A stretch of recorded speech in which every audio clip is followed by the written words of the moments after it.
Coming to the core of politics, మీరు ఇందాక లంచగొండతనం గురించి చెప్పారు, బయింగ్ ఓట్స్ ఫ్రమ్ పీపుల్.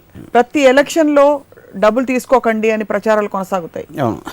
ప్రతి ఎలక్షన్లో అందరికీ తెలుసు వీళ్ళు 5,000 ఇచ్చారు 2,000 ఇచ్చారు అని డబ్బులు అందరి దగ్గర తీసుకుంటున్నారు, తీసుకునే ఓట్లు వేసే ప్రజలు కూడా.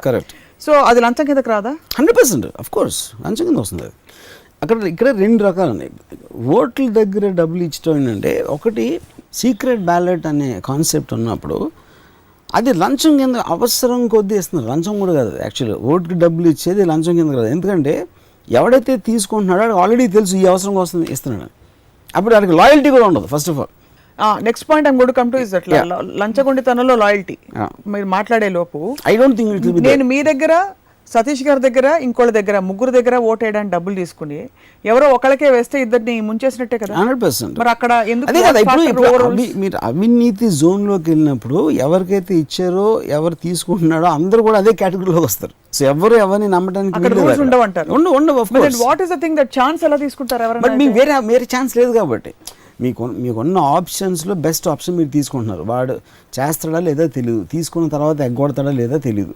ఇప్పుడు ఒక చిన్న ఎగ్జాంపుల్ చెప్తాను. నాకు తెలిసిన ఒక మనిషి బాంబేలో ఒక కేసు నడుస్తుంది, అతని మీద కేసు నడుస్తూ ఉంటే కన్విక్షన్ రాబోతుంది కొంచెం. తనకు ఒక మెసేజ్ వచ్చింది, నేను కలవాలి, నేను ఒక అన్నోన్ నంబర్ నుంచి.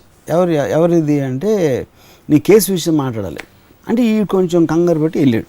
ఈరోజు హోటల్లో ఎక్కడో కలిస్తే, నేను జడ్జి గారి తాలూకా, జడ్జి గారికి క్లోజు, జడ్జి గారి విషయాలని నేను చూస్తాను, నీకు ఫర్గా రావాలంటే 10 కోట్లు ఎక్స్పెక్ట్ చేస్తున్నాను అంటే, ఫర్గా కన్విక్షన్ అక్విట్ చేస్తే 10 కోట్లు ఇవ్వాలి నువ్వు అనేది లంచం ఇవ్వాలని చెప్పాడు.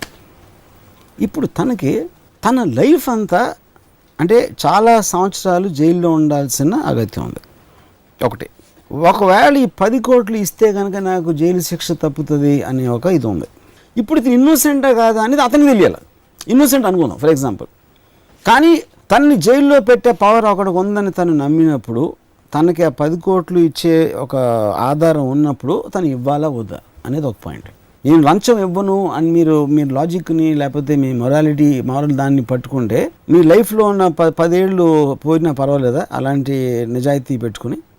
ఎందుకంటే డెస్పరేషన్ అదే అంటున్నా. అప్పుడు ఏంటి, ఇంకొక మనిషికి నన్ను జైలు లోపల పెట్టే పవర్ ఉంది, నేను ఇన్నోసెంట్ అని తను అనుకోవచ్చు. సో నేను హైపోథెటికల్గా చెప్తున్నాను.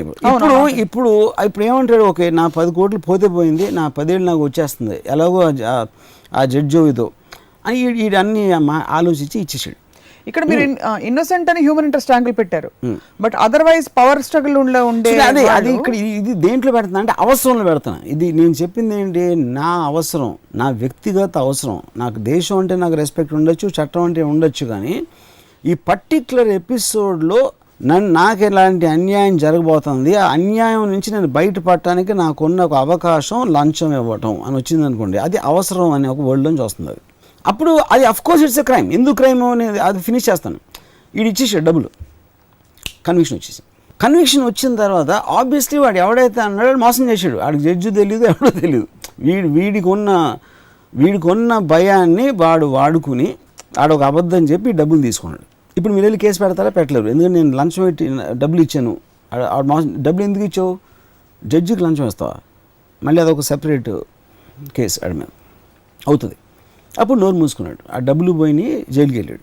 సో ఇక్కడ పాయింట్ ఏంటంటే, సో విచ్ మీన్స్ మీకు ఏం అవసరం అన్నా మీకున్న ఇంటెన్షన్ ఏంటి, జడ్జికి లంచం ఇచ్చి నువ్వు చట్టంలోంచి బయటికి మ్యానిపులేట్ చేసి బయటకు రావడానికి ట్రై చేస్తున్నావు అనేది ఒక నేరం.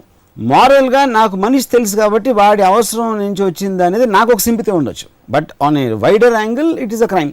అవును. సో సిమిలర్లీ జడ్జి తీసుకుని కూడా చేయలేదా, అది కూడా పాసిబిలిటీ తెలీదు. ఎందుకంటే వాడే తర్వాత ఎప్పుడో వీడికి సంబంధించిన కలిసి నేను ఇచ్చాను కానీ వాడు చేయలేదని చెప్పాడంట. ఇప్పుడు మీరు వెళ్ళి ఎవరిని అడుగుతారు? వాడు వచ్చినప్పుడు కూడా మీరు అడగలేరు, ఫోన్ చేసి మీ మనిషి అయినా చెప్పండి అని కూడా అడగలేరు. అది అలాంటి అదే కదా పాయింట్ అక్కడ. సో అలాంటి అవసరాలు హై ప్లేసెస్లో ఇలాంటి సిచ్యువేషన్స్ 100 వస్తాయి రోజు. సో ఇప్పుడు జరిగింది జస్ట్ 1 ఇన్సిడెంట్. అది అలాంటి నాకు తెలిసి రోజుకి 10 జరుగుతాయి.